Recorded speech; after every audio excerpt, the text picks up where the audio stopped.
In recent days, both BC and Manitoba have brought back indoor mask mandates and will require people to be fully vaccinated to participate in certain public events and activities.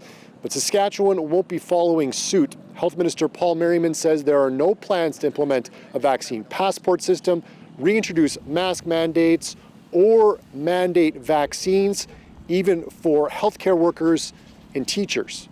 I don't know why it has to be a government mandate. The individual should make the choice whether they want to be vaccinated or not. And if it's government mandated, it changes the factor of the government telling you what to do versus you making a choice to go get that. If people don't want to get vaccinated, that's their choice. Saskatchewan's COVID case rate per 100,000 people is joint highest in the country among provinces over the past 7 days. Hospitalizations have topped 100, and cases are continuing to tick up. I would say we're seeing all of the signs that we are entering the fourth wave. Vaccinations in the province have stalled. The province is second lowest in the percent of people vaccinated.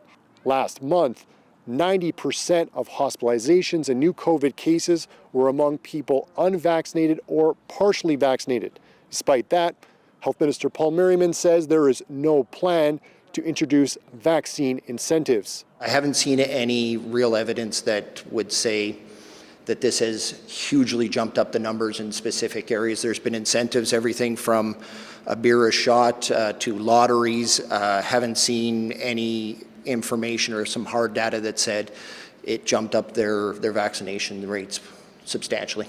The leader of the opposition says the health minister and premier are not doing their jobs.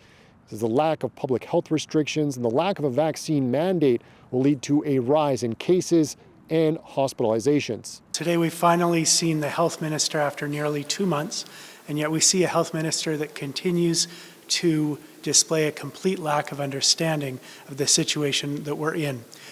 Paul Merriman, not fit for the job. He and Scott Moe have been taking the summer off. They've completely abandoned any action on COVID-19. Miley says the government should make vaccines mandatory for healthcare workers, teachers, and those who work with vulnerable populations. He'd also like to see a return of the indoor mask mandate, and he wants to see a vaccine requirement for people to attend concerts and Rough Rider games. Adam Hunter, CBC News, Regina.